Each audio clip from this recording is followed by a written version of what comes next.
আপনার মনের সমস্ত আশাগুলো পূরণ হয়ে যাবে যদি আপনি সেজদার মধ্যে একবার এই দোয়াটি পাঠ করতে পারেন।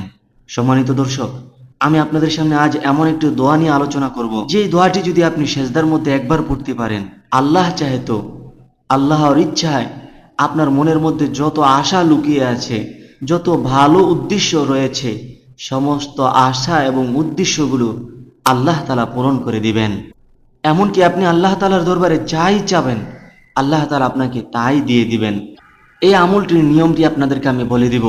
আপনি জানতে চাইলে ভিডিওটি শেষ পর্যন্ত দেখুন। চ্যানেলের মধ্যে নতুন হলে চ্যানেলটি সাবস্ক্রাইব করে যাবেন। আমাদের মধ্যে কেই বা এরকম রয়েছে যে চাইবে না যে তার মনের আশাগুলো পূরণ হয়ে যাক?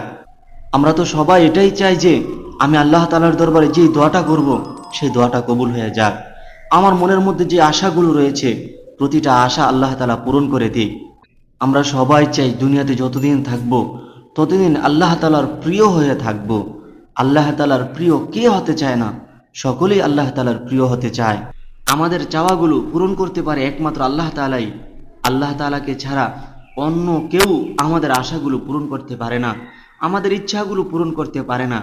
এজন্য আমরা কেবল একমাত্র আল্লাহ তাআলার নিকটই চাইব, অন্য কারো নিকট চাইব না, না মাজারে না বাজারে, না অন্য কারো নিকট। আমরা এতদিন জেনেছি, শিখেছি মুনাজাতের মধ্যে দোয়া করা, কিভাবে মুনাজাতের মধ্যে দোয়া করা যায়। আমরা সকলে জানি মুনাজাতের মধ্যেই দোয়া করতে হয়, মুনাজাত করেই আল্লাহ তাআলার নিকট দোয়া করতে হয়। সেজদার মধ্যেও যে আল্লাহ তাআলার নিকট দোয়া করা যায়, এই জিনিসটা আমরা অনেকেই জানি না। আসলে রাসূল সাল্লাল্লাহু আলাইহি ওয়াসাল্লাম বলেন, সেজদার মধ্যে দোয়া করাটাই হলো সবচাইতে উত্তম দোয়া। রাসূল সাল্লাল্লাহু আলাইহি ওয়াসাল্লামকে প্রশ্ন করা হলো যে, ইয়া রাসূলুল্লাহ, বান্দা কখন আল্লাহ তাআলার সবচাইতে নিকটে থাকে?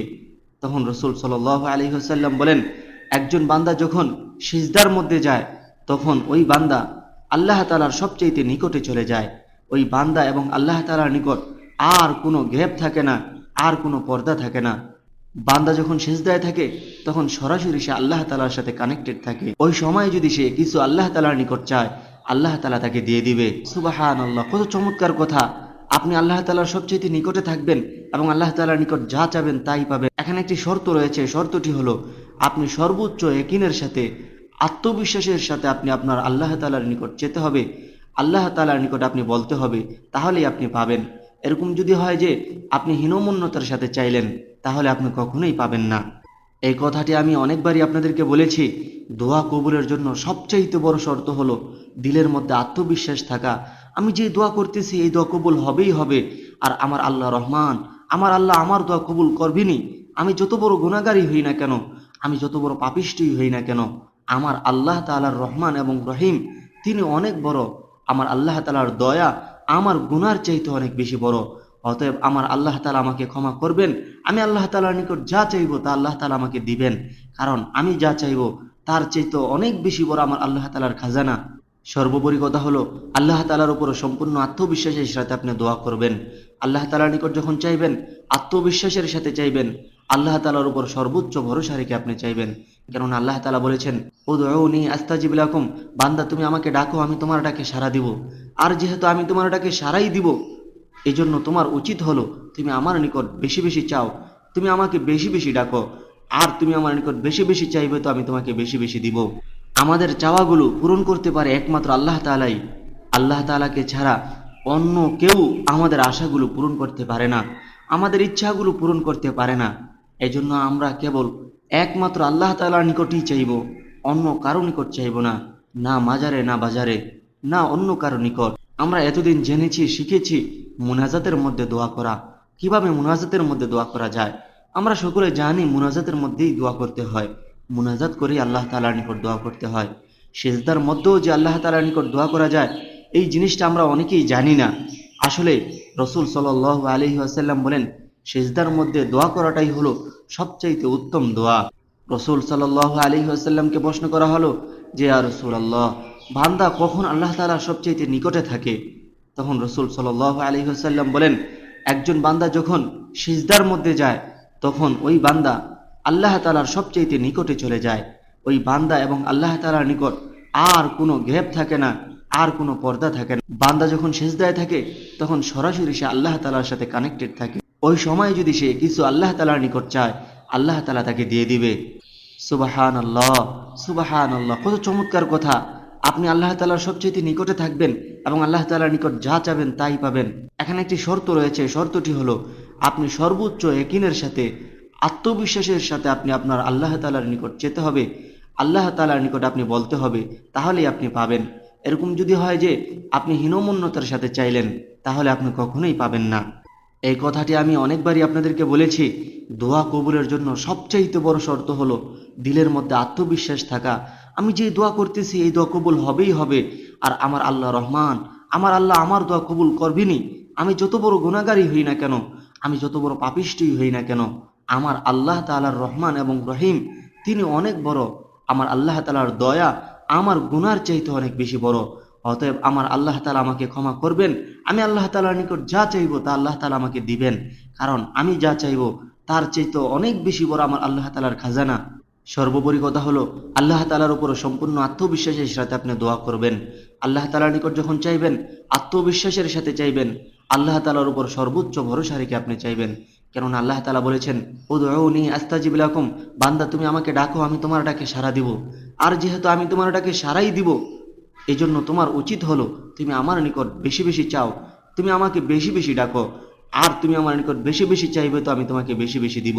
কিছু নিয়ম মেনে, কিছু নিয়ম ফলো করে যখন আল্লাহ তাআলার নিকট আপনি চাইবেন, অবশ্যই আল্লাহ তাআলা আপনাকে খুব দ্রুত আপনার চাওয়াগুলো পূরণ করে দিবেন। আমলটির নিয়ম আমি আপনাদেরকে বলে দিচ্ছি। আমলটি করবেন আপনারা তাহাজ্জুদের নামাজের সময়। আবার আপনি অতি আবেগী হয়ে এই আমলটি ফরজ নামাজের সেজদায় করতে পারবেন না। আপনি অতি আবেগী হয়ে ফরজ নামাজের সেজদায় যদি এই আমলটি করেন, তাহলে আপনার নামাজ বাতিল হয়ে যাওয়ার সম্ভাবনা থেকে যাবে। 5 ওয়াক্ত ফরজ নামাজের সেজদায় করা যাবে না, মানে আপনি নফল নামাজের মধ্যে পড়তে পারবেন। আপনি নফল নামাজ, যে কোনো নফল নামাজের মধ্যে আপনি এই আমলটি করতে পারবেন। আর এই নফল নামাজের মধ্যে সবচাইতে শ্রেষ্ঠ নফল নামাজ হচ্ছে তাহাজ্জুদের নামাজ। আপনি যদি তাহাজ্জুদের নামাজের মধ্যে এভাবে এই আমলটি একবার করতে পারেন, অবশ্যই আল্লাহ তাআলা আপনার মনের আশাগুলো পূরণ করে দিবেন। হাদিসের মধ্যে এসেছে, আল্লাহ তাআলা শেষ রাত্রে প্রথম আসমানের মধ্যে চলে আসেন এবং বান্দাকে ডাকেন, ও বান্দা তোমার কি চাই, তুমি আমার নিকট চাও। ও বান্দা তোমার কি ক্ষমা লাগবে, তুমি আমার কাছে চাও। তোমার কি সম্পদ লাগবে, তুমি আমার কাছে চাও। তোমার কি সম্মান লাগবে, তুমি আমার কাছে চাও। তোমার কি শক্তি লাগবে, তুমি আমার কাছে চাও। ও বান্দা তোমার যা কিছু লাগবে তুমি আমার কাছে চাও, আমি তোমাকে দিয়ে দিব। আল্লাহ তাআলা ডাকগুলো কতই না চমৎকার।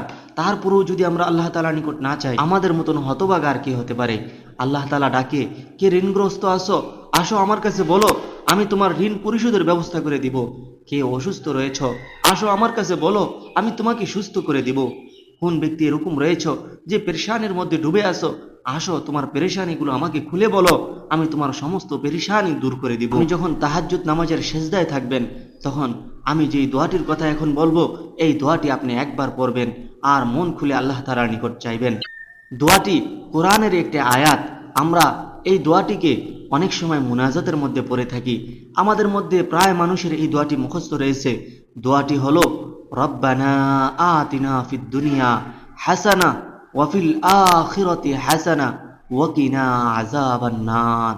এই দোয়াটি আসলে আমাদের নিকট অনেকের অতীব সাধারণ মনে হয়। এই দোয়াটি আমাদের অনেকের মুখস্থ থাকার কারণে আমরা এই দোয়াটিকে অনেক সাধারণ একটি দোয়া মনে করি, অথচ এই দোয়াটির তাৎপর্য আমরা জানি না। এই দোয়াটির তাৎপর্য অনেক বেশি। এই দোয়াটি পরীক্ষিত একটি দোয়া। আপনি যদি আমল করতে পারেন, আপনি এর ফলাফল হাতে নাতে পাবেন। এটি আমাদের মুখস্থ, কিন্তু অর্থ জানা না থাকার কারণে আমরা এই দোয়াটিকে গুরুত্ব দেই না। অর্থটা একটু শুনবেন।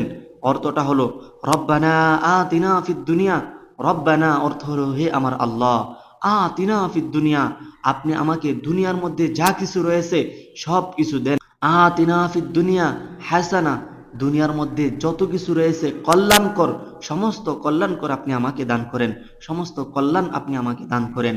এরপর আপনি বলতেছেন, ওয়াফিল আখিরাতি হাসানা, এবং আখিরাতের মধ্যে যত কল্যাণ রয়েছে সমস্ত কল্যাণ আল্লাহ আপনি আমাকে দান করেন। ওয়া কিনা আযাবান নার, হে আল্লাহ আপনি আমাকে জাহান্নামের আগুন থেকে মুক্ত দান করেন। ওয়া কিনা আযাবান নার, হে আল্লাহ আপনি আমাকে জাহান্নামের আগুন থেকে মুক্তি দেন। এই দোয়াটি বর্ণিত হয়েছে সূরা বাকারার 202 নম্বর আয়াতের মধ্যে আপনি পেয়ে যাবেন। আপনি যখন তাহাজ্জুদ নামাজের সেজদায় থাকবেন, আপনি চাইলে প্রথম রাকাতের প্রথম সেজদায় পড়তে পারেন, আপনি চাইলে দ্বিতীয় রাকাতের দ্বিতীয় সেজদায় পড়তে পারবেন।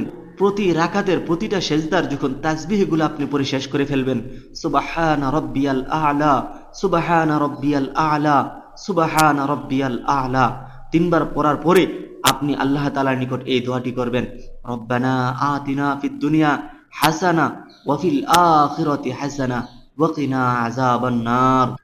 এই দোয়াটি আপনি যখন পড়বেন, তখন আপনার অন্তরের মধ্যে আপনার ইচ্ছাগুলো লুকিয়ে রাখবেন। আপনি ভাববেন আপনার ইচ্ছাগুলো, আপনার আশাগুলো, আপনি যেই দোয়াগুলো আল্লাহ তাআলার নিকট করতে চান, আল্লাহ তাআলার নিকট থেকে যেই আশাগুলো পূরণ করাতে চান, ওই আশাগুলো আপনি অন্তরে ভাববেন আর এই দোয়াটা পড়বেন। আর যদি সম্ভব হয় কান্না জড়িত কণ্ঠে আপনি এই দোয়াটা পড়বেন, কান্না করে করে আপনি এই দোয়াটা করবেন। অবশ্যই দেখবেন খুব অল্প সময় আল্লাহ তাআলা আপনার মনের আশাগুলো পূরণ করে দিয়েছে।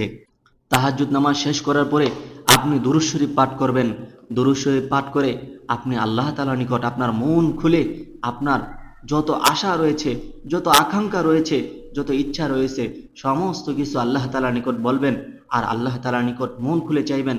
কান্না করে চোখের পানি ছেড়ে আপনি আল্লাহ তাআলার নিকট চাইবেন আর এই দোয়াটি পাঠ করবেন, রব্বানা আতিনা ফিদ দুনিয়া হাসানা ওয়া ফিল আখিরাতি হাসানা ওয়া কিনা আযাবান নার। এই দোয়াটিকে বলা হয়েছে দোয়ার মধ্যে সবচেয়ে শ্রেষ্ঠ দোয়া। হযরত মুহাম্মদ সাল্লাল্লাহু আলাইহি ওয়াসাল্লাম দোয়া করার ক্ষেত্রে এই দোয়াটিকে তিনি বেশি বেশি করে পাঠ করতেন।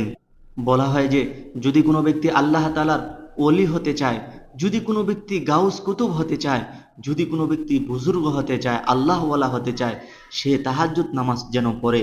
তাহাজ্জুদ নামাজ পড়া ছাড়া কোনো ব্যক্তি আল্লাহওয়ালা হতে পারে না।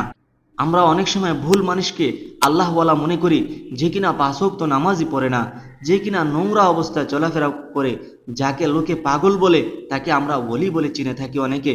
কিন্তু মনে রাখবেন, আপনি যে ৫ ওয়াক্ত নামাজ পড়েন না, আপনি কিভাবে আল্লাহ তাআলার ওলি হবেন? ৫ ওয়াক্ত নামাজ পড়ার পরে যে ব্যক্তি তাহাজ্জুদ পড়ে, ওই ব্যক্তি আল্লাহ তাআলার ওলি হতে পারে। তাহাজ্জুদ ছাড়া কোনো ব্যক্তি আল্লাহওয়ালা হতে পারে না।